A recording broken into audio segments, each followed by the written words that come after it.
There is a well-known story, and this relates to what we were just talking about the head inspiring the emotions. The way I heard the story, this was from Rabbi Yonatan Eibeshitz.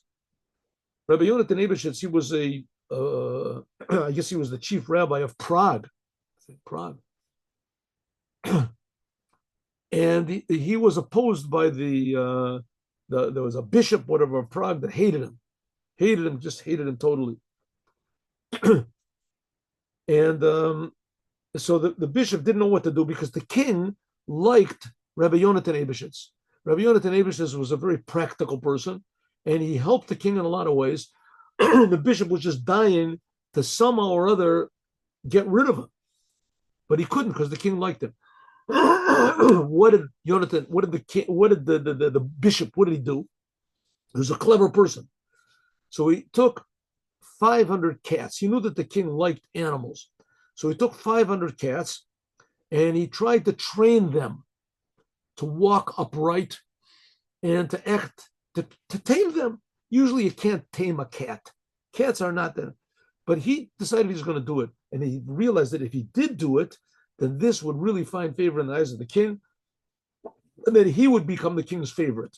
Then he could get into the king, and he could start dropping innuendos about how bad Rabbi Yonatan Eibeshitz was. So he has 500 cats, and he starts to tame them, and he sees which ones are receptive to being tamed, to being taught, and he narrows it down to like 100, and then he narrows it down to 10, and finally he gets like 2 cats, and finally one cat that he really has succeeded in taming him. And he gets this cat that the cat can walk upright, and he taught the cat that he would take a little plate, a tray, and the tray would have on it like a glass of wine and a little cookie or something like that, and he dressed the cat up like a servant, and he brought the cat and he tamed the cat, worked on the cat days, months, weeks, months, that the cat could actually walk in, and he would stroll in like that, and he would take the tray and he would put it on the table before the king, and he would bow down to the king and give a meow or something like that, and then he would leave.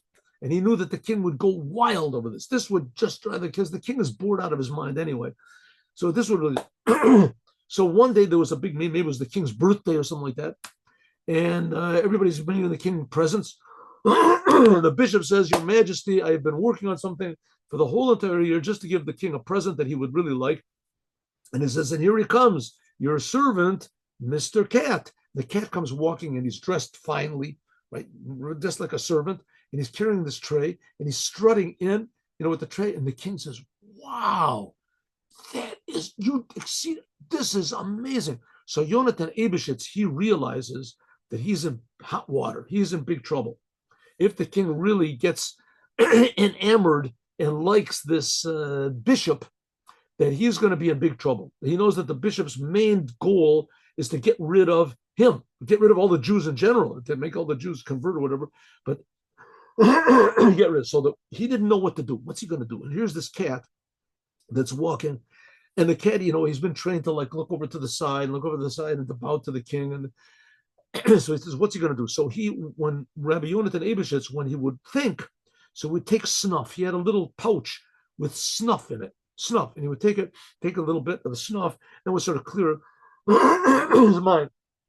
So he opened his pouch, somehow or other, a mouse was in the pouch. It was in his snuff, in his tobacco pouch. How a mouse got in there, who knows?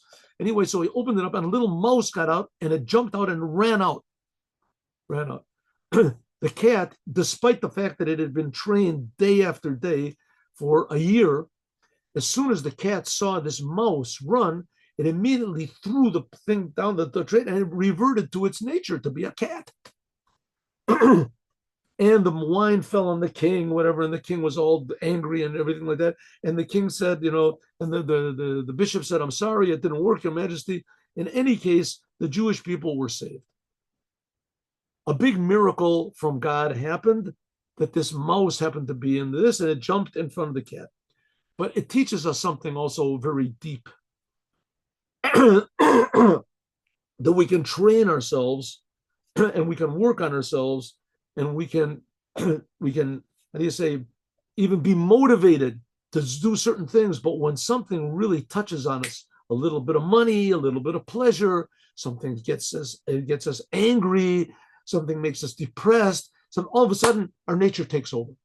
Like the cat, despite all of our resolutions and all of our decisions and all of our intellect and all the courses that we took and everything like that, all of a sudden it pops up in it. So what's the solution? The solution is that if we really think about why am I being created, and does the creator really care about me, what I do, what I say, and will he give me help and empower me to do what's right? A cat can't do that. A cat can't resist his natural urges, but a human being certainly can, and that is the goal of Chassidut. Have a good day with Mashiach. Now, 1 second. Yeah, I have a question over here. Yes, I'll answer the question. Let me stop the recording. Have a good Shabbat with Mashiach. Now, God willing, Sunday, 8 o'clock.